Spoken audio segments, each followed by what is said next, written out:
Chair Young, we're now live. Thank you, Megan. Good morning, everyone, and welcome to the members back to our virtual view this morning for our remote meeting. And a thanks to all of you who are watching and attending this for the third meeting this week.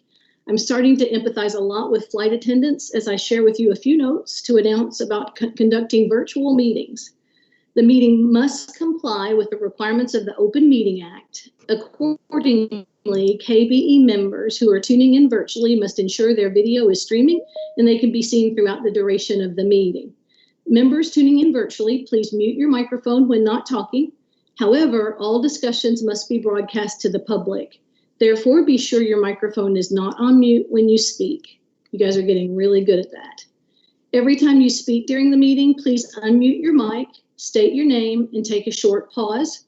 This will give the software time to recognize you and show your picture. For any items that require a vote, a roll call vote will be necessary to record the vote of each member. At that time, the member should state his or her name, pause, and then say, I vote blank. Also, please remember to silence or turn off other electronic devices that may cause disruption to your sound feed. So great to see you this morning. Jennifer, if you would, please call the roll. Good morning, everyone. Hi. Joanne Adams. This is Joanne Adams. I am present. Claire Batt.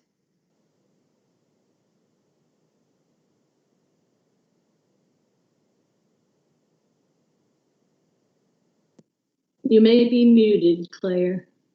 I think she is. Holly Bloodworth. This is Holly Bloodworth. I'm here. Mike Bowling.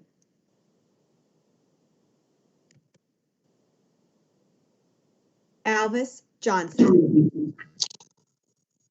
This is Alvis Johnson. I'm here, and our video is awfully fuzzy.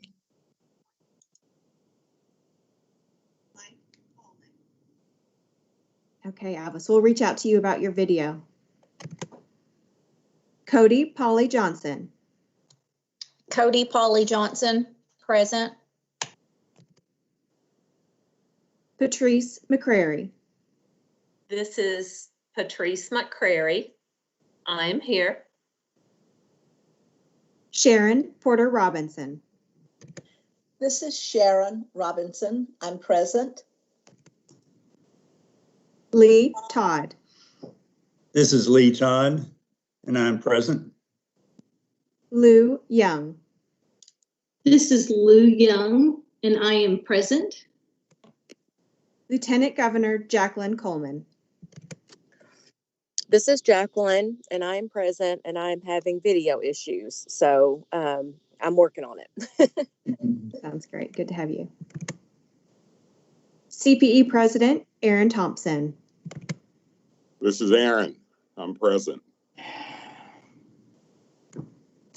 Allison Sloan. This is Allison Sloan, and I am present. Thank you, everyone. Chair, you have a quorum.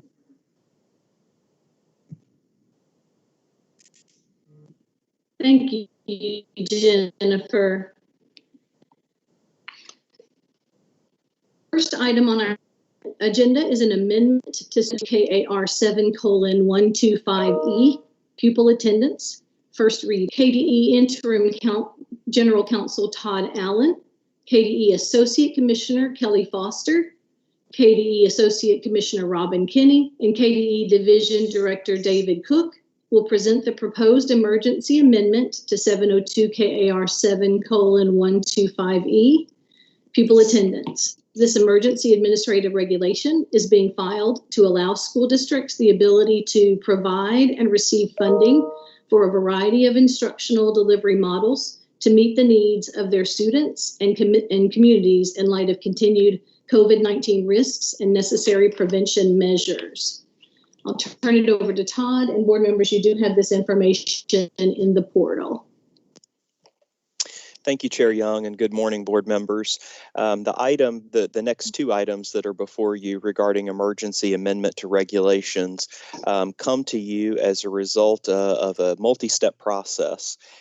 So through webcasts that the commissioner has conducted with various constituent groups, superintendents, directors of pupil personnel, directors of district finance, it was identified that school districts need flexibility for the upcoming school year as a result of COVID-19 and the state of emergency that we face, to conduct a variety of instructional models as school opens, and to have the flexibility to change those instructional delivery models based on where we find ourselves in the COVID-19 pandemic as school continues through the 2020-21 school year. So as a result of those conversations that the commissioner conducted with the various constituent groups, it was determined that the school districts, first of all, needed the ability to grant more than 10 NTI days. Statute limits NTI days to 10. If you'll recall, historically, those were used in events of snow, ice, other types of intermittent emergencies that school districts faced, and have been used for several years in that regard. But as a result of COVID-19, 10 days just wasn't sufficient. The General Assembly took action with Senate Bill 177 for the past school year, the 1920 school year, to grant the commissioner the authority to give an unlimited number of NTI days to school districts, and that was identified as a need for the upcoming school year as well. Also, as school districts open, they anticipate that they will have students who will be in somewhat hybrid learning models. So some students may be learning remotely from home or from another location, while other students are reporting to the building for in-person instruction. And our funding mechanism that has existed for many years under SEEK, unfortunately, doesn't allow for that type of model to occur. It's based on either all students reporting to the school building for in-person instruction or all students being on remote NTI instruction. So, fortunately, the governor had entered an executive order 2020-243 that the commissioner previously relied upon to temporarily suspend a statute that required a civics exam for all high school seniors to graduate. And the commissioner relied upon that executive order again to temporarily suspend statutes that capped NTI days at 10 days and temporarily suspend statutes that ties in-person seat attendance to SEEK funding for the upcoming school year. So with those statutes temporarily suspended for the upcoming school year, we are now coming to the state board with emergency regulations to put the rules in place that will apply to the upcoming school year, specifically to grant the commissioner the authority to grant an unlimited number of NTI days to school districts, and to also decouple that attendance from the SEEK funding. The mechanism that is proposed to you regarding funding is one that the General Assembly adopted in Senate Bill 177 for the past school year that allowed school districts to select previous year's data to calculate their SEEK funding. With that kind of background information, I'll turn it over to Associate Commissioners Kinney and Foster to walk through the regulations that are before you. Thank you very much, Todd, and good morning to everyone. It's nice to be online with you this morning. If I can ask Joette to take us to our PowerPoint that we have for you this morning, and I'm going to turn off my camera to kind of preserve bandwidth for you, but we're going to walk you through it. Todd has done an excellent job in kind of setting forth the process and why this is necessary. We are going to share with you information that has been shared widely this week related to the emergency regulations for both attendance and SEEK funding. We have been in front of the superintendents at the webcast where we provided a summary, kind of a high-level overview of the emergency regulations. We did that at the webcast on Tuesday. We have been in front of the local superintendent's advisory board council yesterday and shared with them. And then we were also in front of the Interim Joint Committee on Education on Tuesday. So lots of people have already seen this at a very high level. And we just wanted to share with you some of the materials that we also shared with them from a background and understanding perspective. So if we can go to the first slide, Joette, please. As Todd has talked about, the governor's executive orders, the actions of the General Assembly through Senate Bill 177, and of course, the good work of the Kentucky Board of Education for your waivers throughout the coronavirus pandemic have really worked to provide the support that we need for our local school districts. We are going to focus today on how these emergency regulations address the different instructional delivery methods that districts are now choosing at this point in time, and how that relates to attendance and then funding as a result of that. Next slide, please. As a quick refresher, Senate Bill 177, as I said earlier in our discussions this week, who would have thought that a 4-page bill could do so much? But we really needed that 4-page bill, Senate Bill 177, to help us effectively and efficiently close out the last school year. And we're looking to it for many of the things that, as we look forward, the unlimited number of NTI days that Todd had referenced earlier. We will continue to look at that minimum of 1062 instructional hours.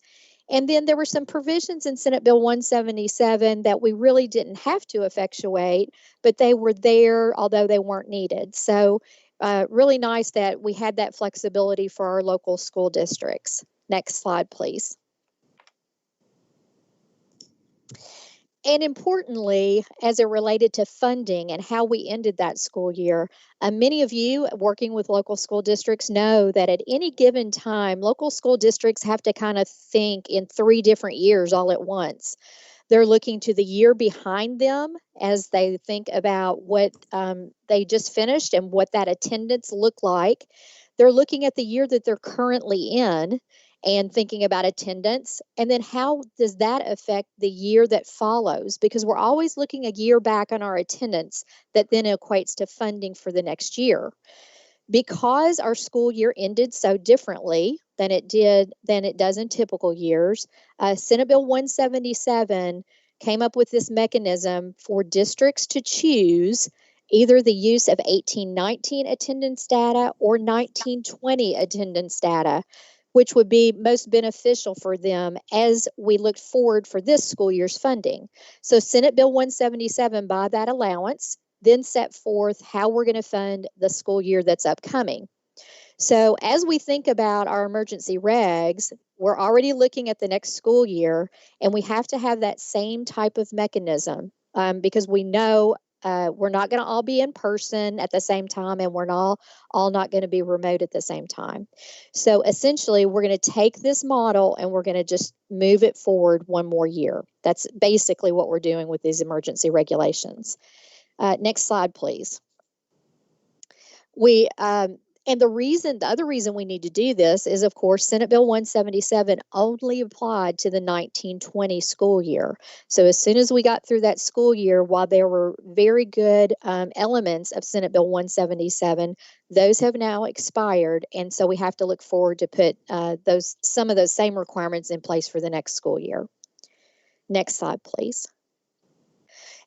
As we talked with superintendents, finance officers, DPPs, all the folks out in our local school districts to seek their input and feedback on how we might best move forward in this unprecedented time, we came up with things that we would like to see as goals as we came up with that new funding structure.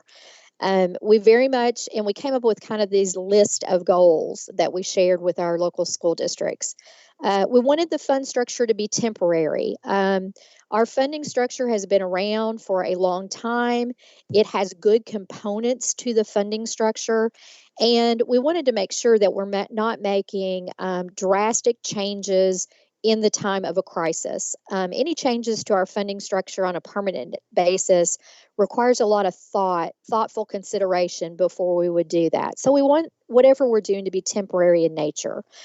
We want it to be explainable. It's important that people can understand what we're doing, that our citizens understand, as well as all those people in our local school districts that rely upon it can explain it.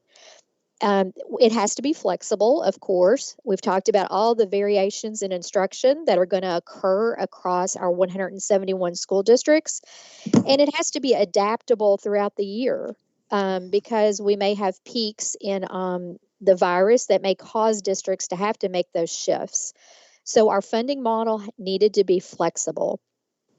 It needs to be predictable, not to say that they will know exactly the amount of dollars that were not a guarantee on the amount, but those components have to be predictable. So they have to understand what that's going to look like.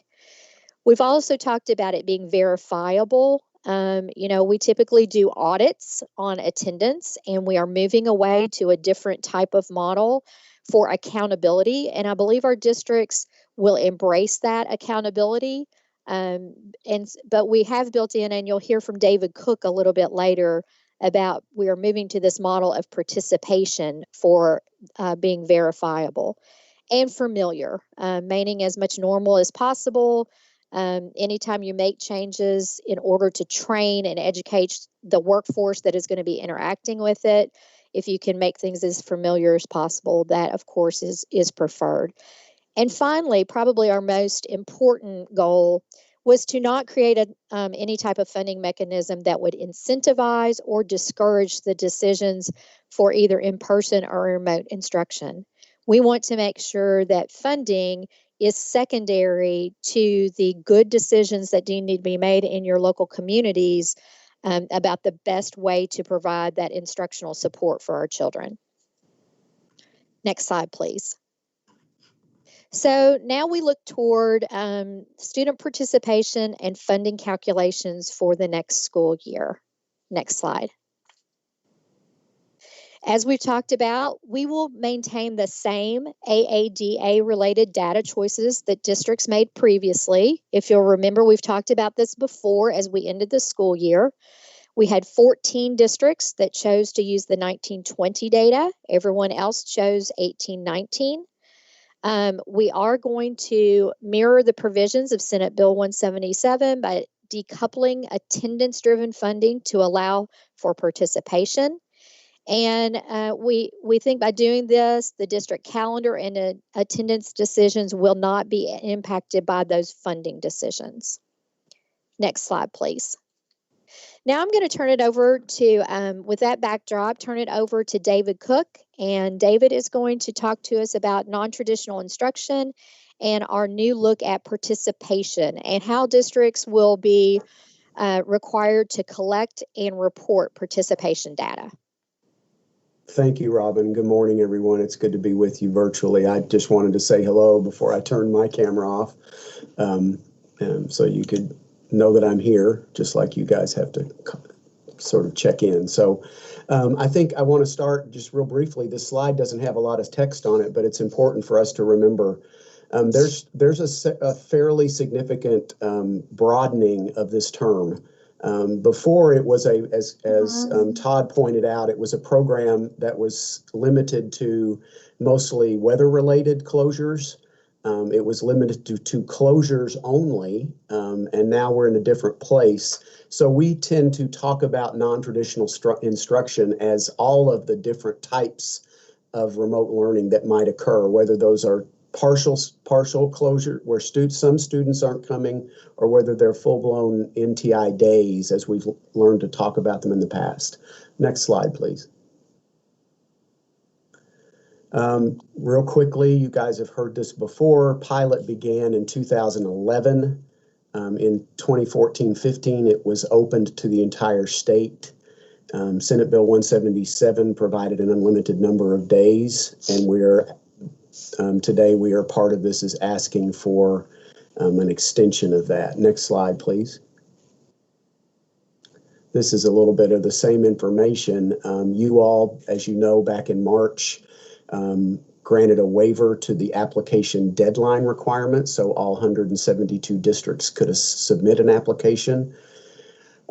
Here's the big number that we've I think mentioned to you before, in a normal year when we only have closures for weather-related situations, we run between 300 and 500 NTI days per school year. Just in the COVID closure alone, we had 6,240 NTI days. So you see the vast difference in the way the program was utilized this spring. Next slide, please. So during the COVID closure, as we've mentioned, participation has been part of NTI from the beginning. It's always been how districts collected data on students' engagement in instruction when school was closed under NTI. In the spring, in the COVID situation, what we did at the state level was we limited our collection of that data. Although teachers were putting it in on a daily basis, we collected it on a weekly basis. It was a really large situation for us to do it, and them, all of that having, because at the time we weren't really using IC, and we'll talk about that in a minute. But what's exciting for me as the guy who's been doing NTI from the beginning is we kept those participation rates pretty high. 90% is a really good number statewide, and we were really glad and to see that in a normal NTI year, or a regular NTI years, we've come to call them. We have anywhere from 90 to 93% participation. So for all the extenuating circumstances of the COVID closure, that's pretty good rate. Next slide, please. So here's what's going to happen for the 2021 school year. And I think the first thing you need to know about this is because of the vast array of models that districts are sharing with us that they're going to be used, as Robin pointed out, we needed something that was pretty standard across the board so that districts weren't thinking about things as regular or in-class participation and NTI. They were thinking about all the students as a whole and how do we most effectively identify their participation in school. So all kids this fall using the Infinite Campus system will be coded for participation rather than attendance.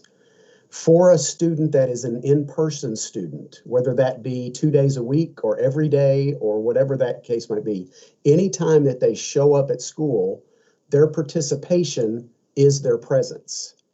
I think that's pretty self-explanatory. For kids who are doing remote learning, whether that remote learning is full-time, whether it's part-time, whether it's because we had to close for COVID and all kids are remote, that participation looks like a little bit more like it has been for NTI in the past. It's going to be about us, how do we see that kid participating in school on a day when they're not visually in front of us. And we'll talk about the ways about that in just a minute. A couple of things I did want to point out to you that are very important to note at this time as we move into the fall and this school year.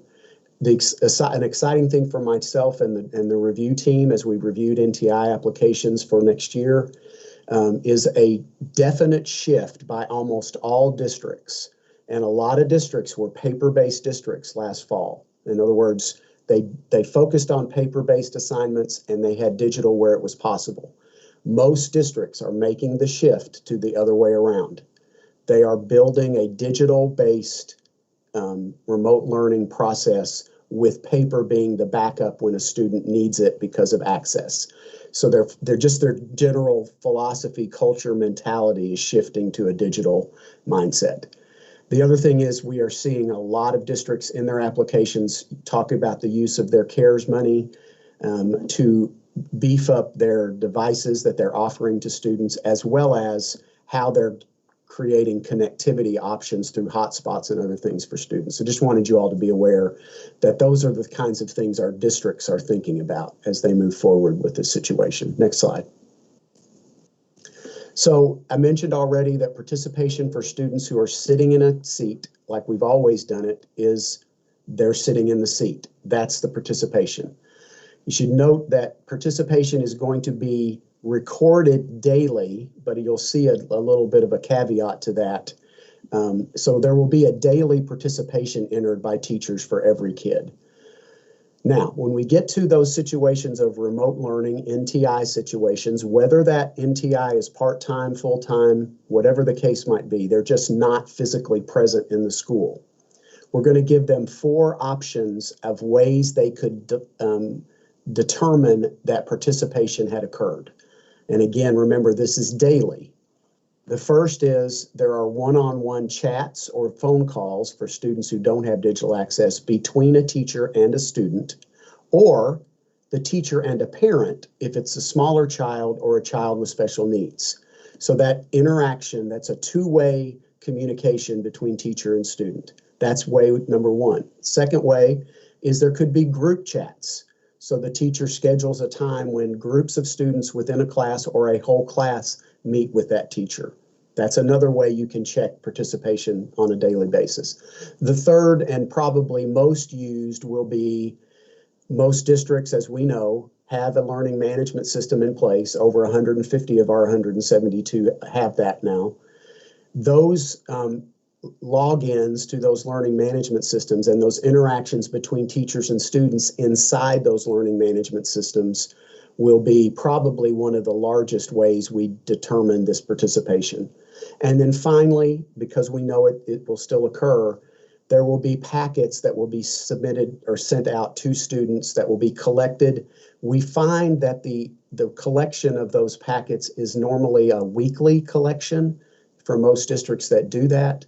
So that's when I'm going back to what I said a minute ago. It's a daily entry of participation, but it is okay for the district to do that daily entry on a weekly basis, if that makes sense to you. So, for instance, for those kids who are submitting paper packets, the teacher could take the packet and open it and look at it and go back and record the daily participation for that student based on their completion of the work.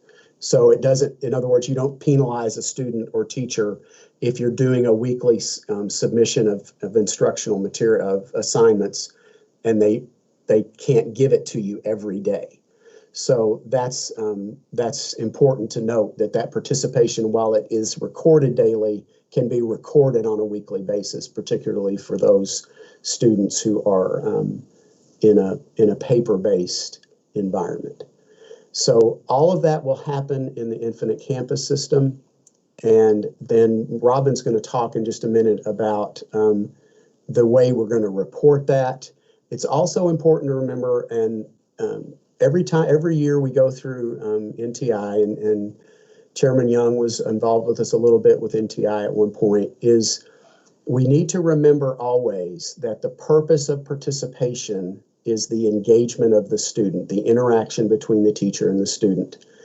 It is in essence a substitute for how we're measuring in-person presence of students.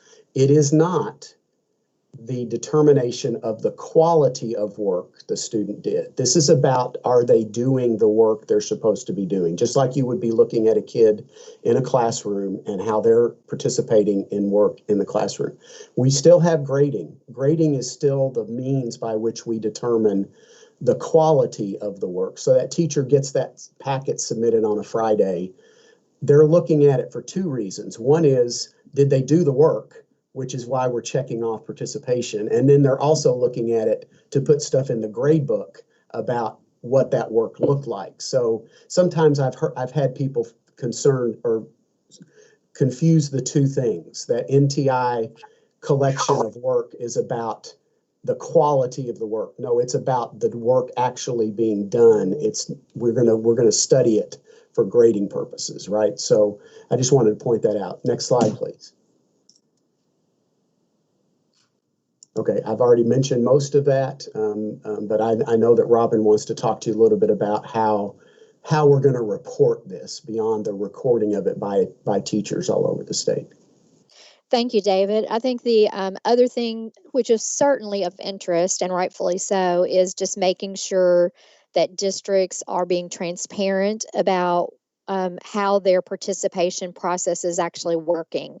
And we have interest from families, we have interest from legislators and other interested constituents about what that looks like. As we finished the last school year and started looking at the percentages that David has talked about, we felt it was really important to continue to have a collection and reporting process. So in the emergency regulation, you will see that districts will be required to report both in-person and non-traditional instruction participation through Infinite Campus. And Infinite Campus has been working with us as well as other states that they service so that we'll have a way to collect that information.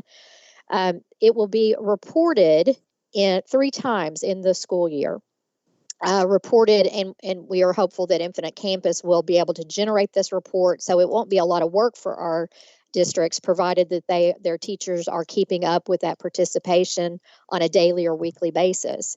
But that participation will be reported out in October, January, and July. And then we will post that participation by districts to our KBE website and report that to the General Assembly, the Legislative Research Commission. As this is going to be a little bit different, and we are shifting to this participation look rather than an attendance look, the Office of Continuous Improvement and Support, which is Dr. Kelly Foster's office, and David and his team will work with the Office of Finance and Operations, my team that typically works in the attendance world. And we will assist our districts in helping them to become more familiar with this new, little different process of participation. So we'll help them to learn how to collect, record, and report participation as we move forward. And that is our last slide for our PowerPoint. I would like to quickly, you have in your materials the emergency regulations themselves. So I would like to quickly just walk through some of the highlights of the e-regs so that you can see. Much of this has already been covered, but we'll go through this fairly quickly and just kind of point out the highlights for your information. Joette, if we could please start with the attendance reg 702 KAR 7:125.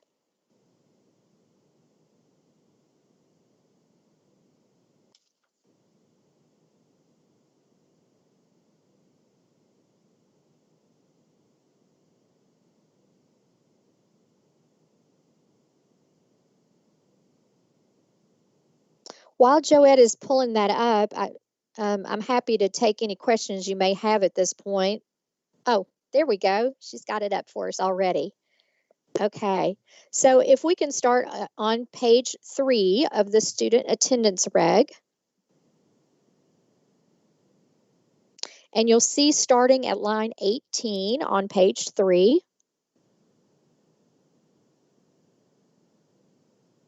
There we go. Right there is where we start talking about daily participation. And that's where we start talking about how both in person, so for your in-person participation, teachers will be very familiar with that because they're used to doing these type of processes already in an attendance format, looking toward attendance. But many of these processes will be exactly the same as our teachers do right now for those in-person students. If we can move to page 4, please.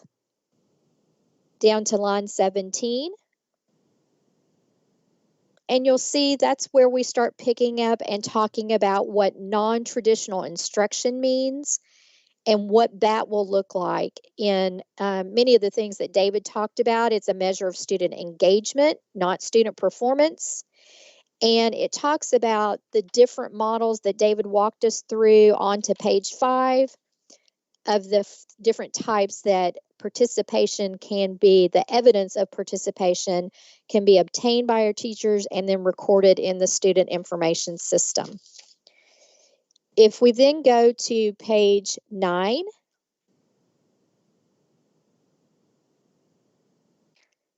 line 22,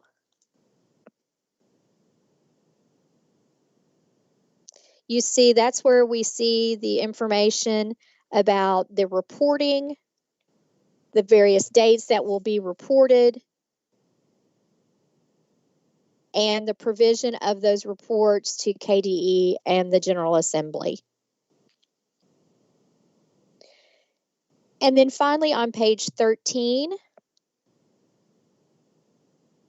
and I know I'm going through this quickly, but we've talked about this already in the presentation. Just want to make you familiar with where things are located in the E-Reg itself.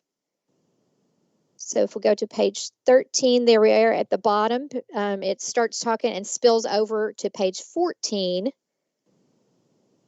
That's where you'll see the evidence of the unlimited number of NTI days that the Commissioner of Education may grant to our districts. So those are kind of the highlights of the student attendance regulation, and I'm happy to answer any questions that you may have about that regulation before you consider your vote. I would add, Madam Chair, that these are obviously, as Todd and others have stated, these are temporary measures intended to just get us through next year. We were very careful to walk a very fine line, trying to give deference and giving deference to the General Assembly and how they, through Senate Bill 177, that these provisions are almost mirror images of the provisions that were provided to districts last semester through Senate Bill 177. I think we all thought, including the General Assembly, that at one point in early March, I think we thought maybe we'd get through this by Derby, and this would not be an issue for the upcoming school year. And the General Assembly Senate Bill 177 just applied to last year, knowing, obviously, looking back, I'm sure the General Assembly would have had Senate Bill 177 apply moving forward. So instead of trying to do something completely different, there are different ways to go about what we're doing to assist districts. We closely followed Senate Bill 177's model because that's the last time and most recent time that the General Assembly spoke to these issues. And I think it's important when we're acting under, these emergency type orders, the General Assembly is not in place to make these decisions, that we look to them, but then we also listen to our superintendents and school leaders about what they need. And so I think we arrived at a really good place. And then these are, and as I testified yesterday or the day before to the Interim Joint Committee on Education, these are going to be great policy discussion starters when the General Assembly comes back as to lessons learned.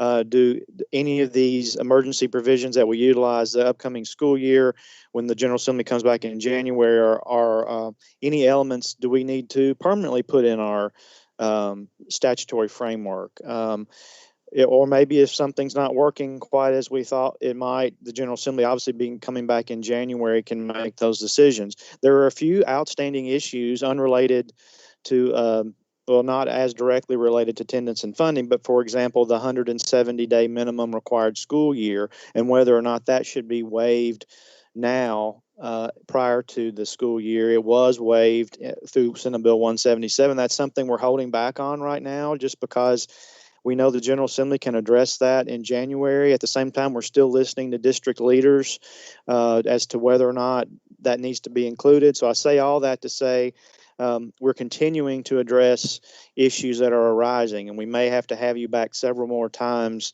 to either do other emergency regs. We may have to do another memo on some certain things. We're anticipating a memo issuing next week under the governor's authority and then the commissioner's authority acting through the secretary to grant emergency days and to facilitate that for school districts like Senate Bill 177 did. It'd be nice if we were able to do all this in one big package and we could do it 4 weeks ago.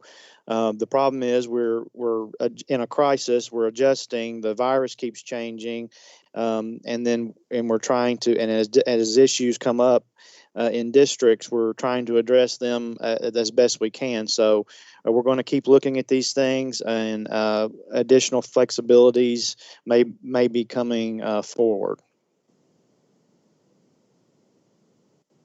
This is Albus. I had questions for Robin.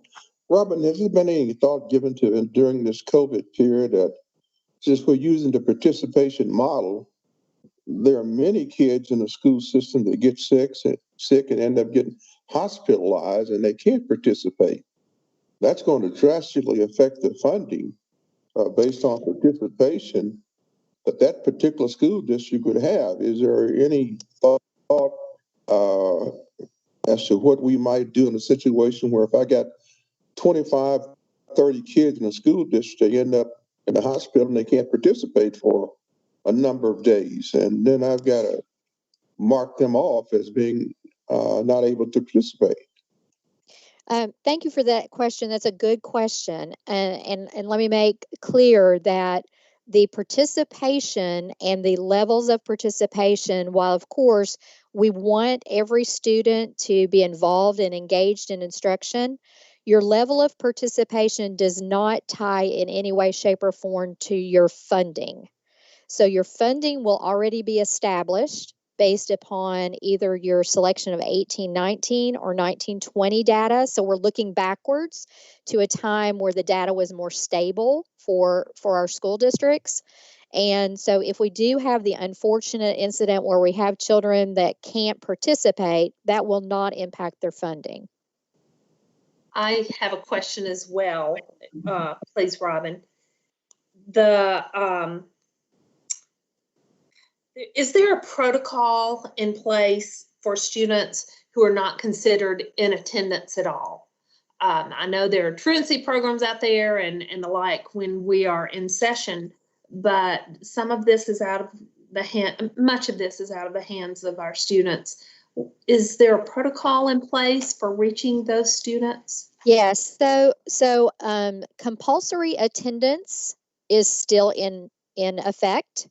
So DPPs who have statutory duties to follow up on children that are not, in this case, participating rather than attending, they will still kick in their regular requirements to seek out those children. So we don't want this to be construed as those children, those families, and those school district officials still have those responsibilities for educating our children.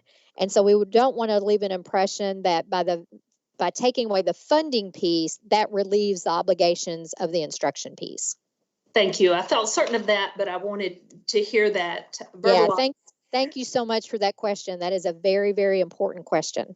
I also have an additional one, if you don't mind. Sure. I'm sitting here thinking like a teacher. I have experience with Infinite Campus. I've done attendance on Infinite Campus. Is there a relatively simple method for our children to move within the 3 different structures for our teachers to be able to keep this attendance in place? And by that, I mean in-class participation to NTI would seem relatively easy, but there might be some who move to the virtual learning option as well. Is there a fluid movement throughout that from Infinite Campus, or is it more complicated than I'm afraid I'm about to make it? From our collection efforts and what we're asking districts to do, you will really just be identifying students as either participating in person or remotely. So the evidence that will be behind that, especially for our remote learning, will be housed at the schools and the districts.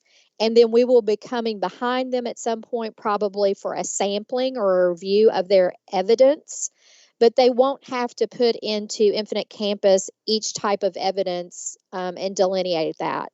While there may be some interest in that, and it's important that we'll be able to learn from that, we were trying to make it as simple as possible for our teachers. Thank you. You're welcome.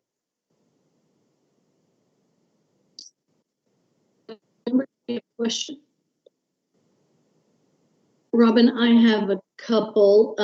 Since we didn't have the chair call, I didn't get my detail need scratched. Sorry. Can you remind me, or Todd, what happens when an emergency regulation has run its course? Does it expire, or do we take follow-up action? So Chair Young, that's an excellent question, and both are options. The regulation can naturally expire 270 days after its filing, or the state board could take action to put a permanent regulation in place that would take over prior to the expiration 270 days after its filing. So in this situation, assuming that we filed the emergency regulation on Monday, it would expire on April 9th. So at that point in time, prior to April 9th, we will need to, potentially take some additional action. At that point in time, the General Assembly will have come into session and may have some action that they will take in that regard. But obviously, we want these provisions to apply to the entirety of the 2021 school year.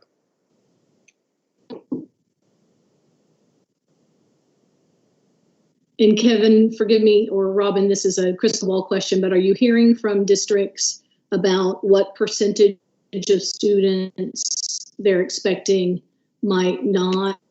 Do we have?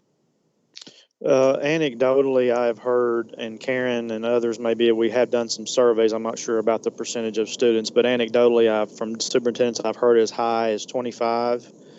At least the first few weeks, and I've heard around 10 as well that are concerned about sending students in. And of course, that can always change. Some of those surveys were done weeks ago. We've had additional rhetoric and commentary at the national level that's affecting this, additional things, and so it's changing. The good news is, though, districts almost to a person, to a superintendent, instead of, they don't want to go to a parent and say, okay, then you just need to withdraw your child, which in a normal time, if a parent was saying, I don't want to send my child in person for whatever reason, that was the option.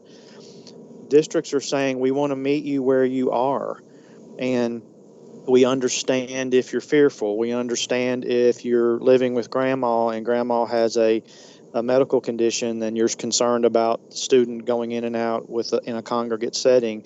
Or we need to do an A-B schedule. Talked to a superintendent this week, and he said, am I off base of doing an A-B schedule, meaning that some of my classes are going to come in Monday, Tuesday, some are going to come in Wednesday, Thursday, or some other combination? I said, absolutely not. That's exactly what we want you to do if that's responding to the needs of your community. And so obviously this hybrid system allows any of those things to work, whether a parent voluntarily keeps their child out or whether the school needs the student to be home for a few days to decrease the number of students in the building to have greater social distancing. I've been very proud of the districts of how they've responded and know that this year is going to be unlike any other, and that we have an obligation to meet kids, parents, families, and communities where they are. Thank you, Kevin. And having said that, 90%. I would just add the 90%. I would put that up, our participation rate in closing out last year. That's good. I think that's probably better than most states from what we're hearing. 90% is not good enough. We need to be reaching 100% of our kids. That's an equity issue.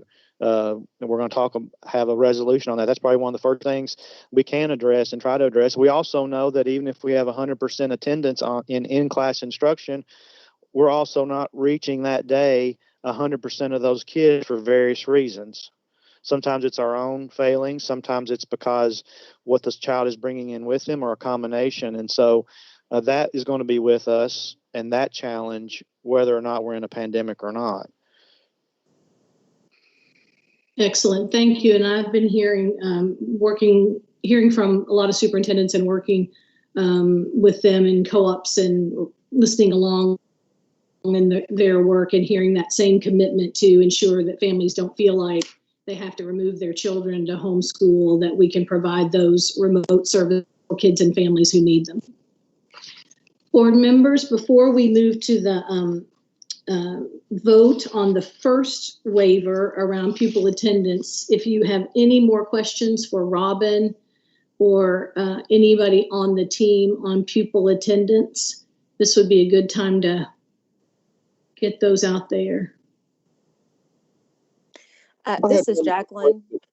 I just real quick, I don't have a question, but I just want to thank Kevin and Robin and Kelly and their team, Todd, for all the work that you've done, because obviously these are not easy times, and this virus is not concerned about our convenience. And the fact that you've been able to work with school districts, our school districts are doing such a fantastic job of communicating with parents and students, for the most part, about what's coming, and we're trying to be flexible, and these decisions are helping that. So thank you all for all of this work that you've done, with the statutes, but also with the folks on the ground.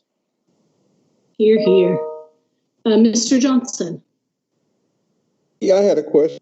Perhaps I should already know the answer to this, but whose responsibility is it to go out and collect the paper assignments when kids are not able to participate digitally? Is that a responsibility that falls on the classroom teacher?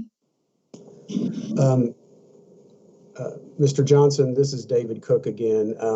Actually, in most districts, probably 98% of them, they set up during the spring, and they'll continue it. It's all in their applications for NTI.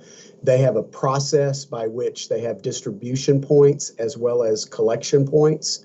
In many schools, that collection point is really creative ways of collecting. You know, those newspaper boxes you have in your community where you go pull out the shopper or whatever. They've set those up in the front of the school in the parking lot, and they have a box for each grade or a box for each content area. So the families submit those in an envelope back to the school district at different collection points. That's the way it's done in most school districts. And then the school, probably an assistant principal or somebody, collects those out of those collection boxes and brings them back to the teachers. That's how it's happening in most places. Thank you. This is Holly Bloodworth. David, how many students in our state really lack access to internet? Like what kind of numbers are we talking about? I know, I'm assuming David Couch is on the call. I can let him answer that specifically. Are you on the call, David, or someone from your office? If not, I can give you the general sense that it's, as far as I remember, it's between 9 and 15% of kids don't have access at home. And as I mentioned in my comments, we're seeing almost all the districts have made that their priority one, to make sure that access is available and to make sure connectivity. So that if it's not, most of them have one-to-one programs now where every kid has access to a device that they can take home. Obviously, in some cases, it's what access they have when they get home. And so I thought I heard somebody jumping on. I don't know if someone from OET is available now to speak. So does a hotspot work everywhere? Or are there some areas where that still doesn't give them the connection? As long as the person can get a cell signal, there's usually an ability to make that hotspot work. So it can, I have one in my house that I use as a backup. So that's the way they're designed to work. So you can, it's usually a little box that you just carry around that you sort of set beside your computer. And as long as there's a cell signal in that place, that allows you to connect to the internet. So maybe my question is, are there areas in our state that do not have cell service? That is a good question that I can't answer, and I'm taking by the silence that I don't know, Kevin or somebody wants to jump in. Well, yes, I'm sitting in one. So yes, or not, at least you have to stand on one leg on the bumper of your car to get it. And to answer your question about access, I've been, David, if you're listening, I've been listening to you, David Couch. It depends on who's doing the survey and who's asking. David Couch has done a really good job, and his team over the years of surveying district technology officers, and those numbers are a lot lower when you start diving down into data about kids that have cell phone access but may not have other types of broadband access at home. So when you factor in the cell phone access and or mothers or dads or guardians' cell phone, those numbers are a little lower, meaning that there's a higher percentage that have some type of access. There are some national surveys that show the percentage without is higher, but I don't think they're taking into consideration some of those other access points. I think that's a very high level summary of what David Couch would tell you. The downside, though, is that some of the access points are just not sufficient enough to do everything a child may need to do or access everything we may need them to access, or a parent has limited minutes on phones, limited types of access, and that they can only allow the child to use it for so many minutes of the hour or the day for that access. So those are the other limiting factors. This is Cody Johnson, and I'm here in Eastern Kentucky, and I have spoken with the Pike County Superintendent and the Floyd County Superintendent, and their numbers are about 30% of their students don't have reliable cell service or internet service. And I know here, like Kevin just said, here in my house, it's the same way. You pretty much have to stand on one leg, be next to a certain window at a certain time to be able to get internet service, and it goes in and out constantly all day long. But that's just anecdotal here.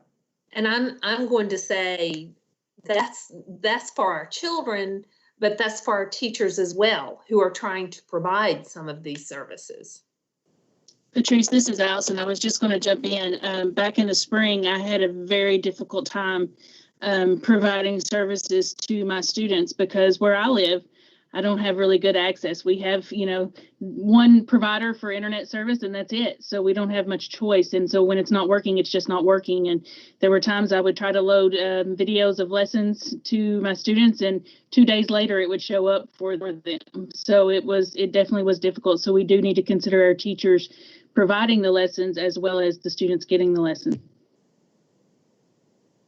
This is Claire Batt, and I'm wondering a little bit about in our urban areas and the accessibility for our kids, our lower socioeconomic kids. Do we have more data on that and what their access levels are at this point? Claire, I think it's just what Kevin just said. I think this is David again, David Cook, not David Couch, that we have data on every district. We have a dashboard that shows every district, shows access percentages, connectivity percentages. I would say, again, I'm going back to data from the spring and also applications coming in for the fall for NTI. Our two largest districts and the districts that serve Northern Kentucky, which I would say are our most, quote, urban areas, have done a phenomenal job. If you look back at the things Jefferson County did, for instance, to ensure as many kids as possible had a hotspot if they needed it and had a device if they needed it. As Kevin pointed out, some of the areas we still have to work on are those kids that don't have a home or are very transient. So as much as we can make those things mobile, like hotspots, that's very, very beneficial to everyone, because then the student doesn't have to be in one spot if that is an issue for them. But I think we're doing a pretty decent job of ensuring that, and especially with the CARES money, I think we're going to see a lot of districts beefing up what's available and what's in their, quote, storehouse in the way of devices as well as connectivity points. And let me piggyback off of what David just said. This is Jacqueline. The gear funding that was the governor's discretionary funds were distributed to schools through the department. And the two uses for that were digital learning and food services, because those were the costs that we saw as the most challenging through this time. And so there is a little extra there that schools have to work with. In terms of access at home, that's obviously a whole nother issue. But I will tell you that within the cabinet, we're working with some folks at KBE, and we're looking regionally at some programs that have been put in place and some things that folks are doing. Northern Kentucky has a program that we're going to look into to provide access. Just to give you one example, Eminent Schools, which is a small school system, a while ago took hotspots and they put them on the buses. And they did that so that kids going back and forth could have access on the bus to internet access to do homework. But then when they realized that the kids didn't have that access at home, they parked the buses around their school district. And then that Wi-Fi service became available through those hotspots because of where the buses were parked. And so that's an innovative idea. And we're looking at some internet access for potentially low-income groups. So we'll be following up with that in a little bit. We're just trying to explore everything that we can possibly do to help folks, and we'll be having hopefully some more coming out on that soon. And Madam Chair, we have David Couch is on a Kentucky High School Athletic Association board call. I'm not sure if he was able to jump back over here. It's why he was unable to comment. We do have, I think, someone on from OET if you'd like a little 5-minute summary of this topic since it is so important. I think Associate Commissioner Couch just popped up. Thanks, Kevin. Kentucky is unique compared to the other 49 states where we've been closely collecting this information of internet access for home for the past 10 or 15 years. And we have two ways we do that. One is when we ask the parents and students directly, and we don't ask in a techno-widget way. We ask them, can you do the following types of things through either wired or wireless connectivity? And a very high percentage of our schools are providing devices that go to their homes. And with the CARES funds, what we're finding, that's really high up on the radar screen. Covington Independent, for example, I think it was one of the examples we were talking about here up in Northern Kentucky, has moved to provide wireless. It's really a whole household issue. It's not really to the home for the student. It's like putting a water line in and saying only the student can use that water line in the house. So it is a whole household type of situation, and that's what Covington has come up with, really the whole Northern Kentucky situation. But Covington Independent Schools already had one-to-one device for their middle school and high school students, but now they're using the CARES funds that they've received to go ahead and get that for elementary school students. We saw the same thing in LaRue County. LaRue County had allowed their high school students to take their devices home. And so through this situation, it's going all the way down to the kindergarten level. And just so you know, because Kentucky is the national leader in cloud-based computing, is the reason the Department of Education was the first state agency to pivot to telecommuting immediately, and also our school districts to be able to extend it, do extended NTI. It's the same kind of reasons that they can access their instructional administrative systems from their homes so quickly within this short period of time compared to the other 49 states. And so we're also addressing the internet cyber safety at home. We're putting something in place that the devices, when they go home, they're going through what we call our internet content management system to make sure those students are staying focused on the right things that they should stay focused in on. But also school districts are taking a closely look now, going back to the connectivity at the home, as we've looked at this for quite some time. And it's been between 9 and 15% when we ask that question. Now, when we ask the parents and the students directly, it's around 9%. But what we find is a bigger part of this issue is not really having an option, because 99% in Kentucky can be you can have internet access to the home through either wired or wireless right now. The wireless option can be delivered through hotspots, as was just mentioned there. It reaches like 99%. So the real issue has been the funding of that. What is the funding source that can be used for that? So the initiative that just happened up in the Northern Kentucky area was you had a couple of charity organizations that said, you know what, we're going to help pay for this school service for a year for the students. So it allowed that, it kind of took away the funding aspect of it. And then really that's one of the biggest pressure points I think we need to put on the telecommunications companies as well as the private sector, is for our low income students, either provided at no cost or a significant discount cost over this next school year. And we can partner with those and make that aware of those private companies or those charity organizations. But that's the way we address it with a very short period of time. Waiting for a last mile wired connection coming to the home could take years or may never happen. So wireless is the best way to reach a very high percentage of Kentucky, nearly 99% plus of Kentucky, and get us ready for the next school year. So the real question is the funding source that can be used in a very short period of time to do that. Districts have the option of using their portion of the CARES funds to help fund those hotspot services. But also we don't want to take pressure off of these companies to provide that at no cost or a significantly reduced cost. So Kevin, I think I kept that underneath 5 minutes. What questions do you have about that? This is a topic we know a lot about. Obviously, Kentucky became the first state to have all of our schools connect to internet. So that's always been a big part of our portfolio. We've always, by the way, had a much higher percentage of our students with smartphones with internet access compared to the other 49 states. We don't know exactly why that is. But one of the reasons I always say is because our students have had it in their schools for so long, they've been more demanding of their parents to have some kind of access to a smartphone with internet access. But we definitely have a percentage that don't have it. But I find that the issue is mainly a funding aspect versus having a technical option aspect. Thank you, David, and we'll open up a chance for other questions too, but I really appreciate the questions from board members and the feedback from our KDE team in this regard. Kevin opened up the conversation, David, by saying that as we look at these regulations that you and the team, the entire team at KDE are what is meant for us as we think about life post-COVID. And for me, the kind of importance of every child having access to a device and the reliable internet service is becoming a part of what I think we'll be learning in the post-COVID world. Why would a student really have to be absent from school if she has access to class that day,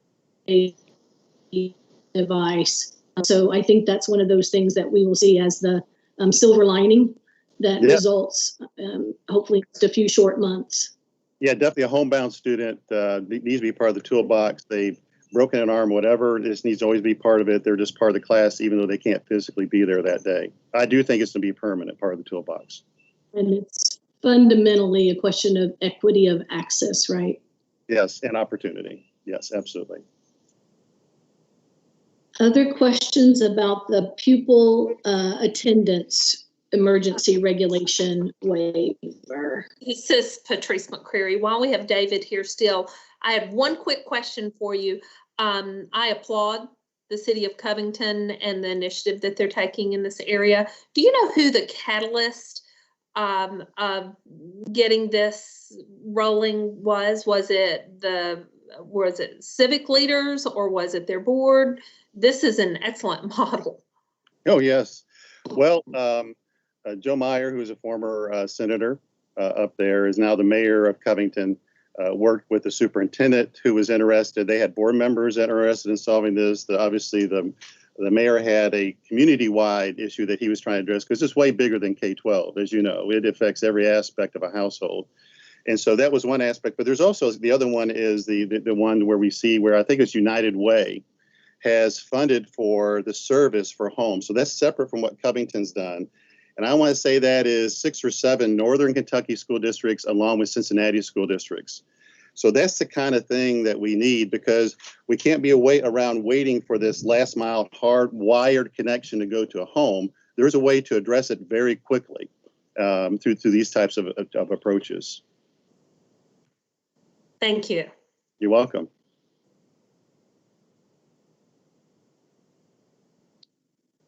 All right. Well, thank you, everyone, and thanks so much for this important conversation.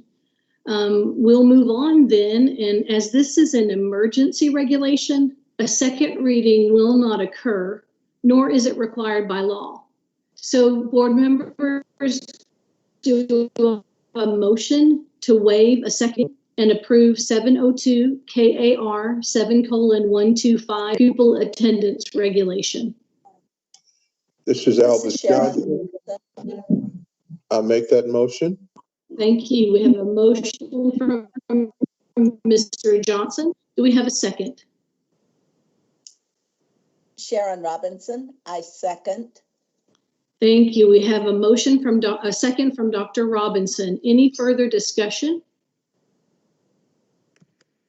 Hearing none, Jennifer, please call the roll. Joanne Adams. This is Joanne Adams. I vote yes. Claire Batt. Claire Batt votes yes. Holly Bloodworth. This is Holly Bloodworth. I vote yes. Alvis Johnson. This is Alvis Johnson. I vote yes. Patrice McCrary. This is Patrice McCrary, and I vote yes. Cody Johnson. Cody Johnson, and I vote yes. Sharon Robinson. Sharon Robinson, I vote yes. Lee Todd. This is Lee Todd, and I vote yes. And Lou Young. This is Lou Young, and I vote yes.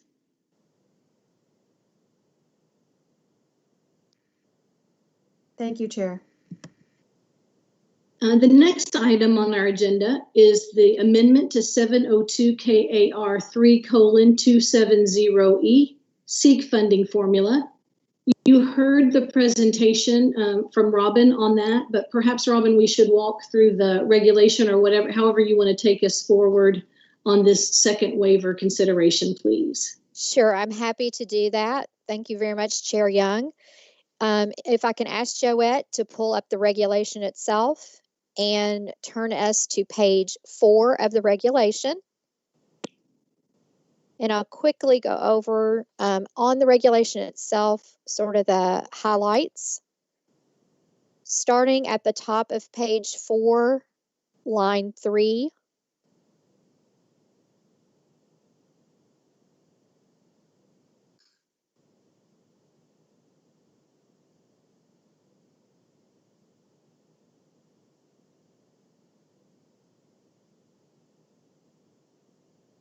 And board members, this is also in your portal if you're having trouble seeing the screen. Yeah. And really the important pieces of this regulation are really all found on page 4, starting on line 5. And you'll see that in this applies only to the 2021 school year. In section 3, as far as the SEEK calculation formula, this is the portion that talks about the selection by our districts of either the 1819 or 1920 data that will be used for the next school year for funding. And just quickly, it doesn't specify in there, but as a quick review of what we are talking about when we talk about the components of SEEK that are utilizing ADA, that includes the ADA itself, end of year, at risk, home hospital, and SEEK transportation are all included in that. And then you'll also see at line 15, I believe it is, that funds that are for other state funding based in whole or in part on average daily attendance will also rely upon that prior 1819, 1920 data count. And so that pulls in some of our large line items. Those are our grant programs for after school services, ESS, Safe Schools, and KETS will all use that. Since we won't have a more current year ADA, we'll rely upon that 1819, 1920 data to help us with the calculations. And then finally on line 13 of the same page, it talks about how we will still use current year data for some of the other components of our calculations. This is very similar how we're going to conduct the current school year. So property assessments will be based upon the current year property assessments, district tax, exceptional child counts, and LEP student counts and state equalization. None of those are dependent upon AADA, and so we'll use current year counts and data for those calculations.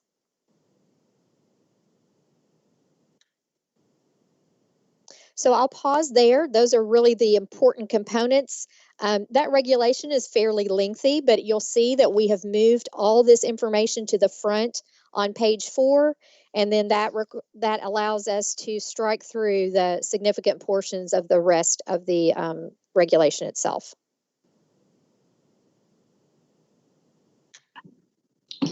Excellent. Thank you so much, Robin. Board members, do you have questions for the team around the waiver of the regulation regarding the SEEK fund in this emergency status?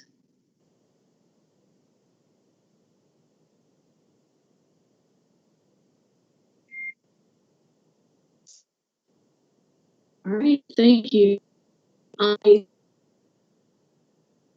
Robin, so thank you. And as this is an emergency regulation, a second reading will not occur, nor is it required. Do I have a motion to waive a second reading and approve 702 KAR 3:270E SEEK funding formula regulation? This is Patrice McCrary, and I so move. We have a motion by Ms. McCreary. Do we have a second? This is Holly. I second. Thank you. We have a second by any further discussion? Hearing none, Jennifer, please call the roll. Joanne Adams. This is Joanne Adams. I vote yes. Claire Batt. This is Claire Batch. I vote yes. Holly Bloodworth. This is Holly Bloodworth. I vote yes. Alvis Johnson. This is Alvis Johnson. I vote yes. Patrice McCrary. This is Patrice McCrary, and I vote yes. Cody Johnson. This is Cody Johnson, and I vote yes. Sharon Robinson. This is Sharon Robinson. I vote yes. Lee Todd. This is Lee Todd, and I vote yes. And Lou Young. This is Lou Young, and I vote yes. Thank you, Chair. Thank you, Jennifer. The next item on our agenda is another waiver, approval 2 of 705 to equalization of funding for locally operated area vocational centers and vocational departments. With us today are KBE Associate Commissioner David Horseman, Assistant Director Kylie Whitaker, and Policy Advisor Leslie Slaughter, who will tell us about the waiver of Section 5.2 of Administrative Reg 705 KAR 2:140 in light of COVID-19 and the potential funding impact on local school districts. This waiver would eliminate LAVEC budget uncertainties, locally operated area vocational center budget uncertainties for the 2020-2021 school year, and allow school districts to know their final budget prior to the start of the school year. David, please. Thank you, Chair. Good morning, everyone. This morning we bring forward a request to waive a portion of 705 KAR 2:140. The Office of Career and Technical Education distributes funds to 42 districts that operate career and technical centers. Mr. Kylie Whitaker, our Assistant Director from the Office of Career and Technical Education, manages this process. Kylie will walk you through the details of this request and answer any questions.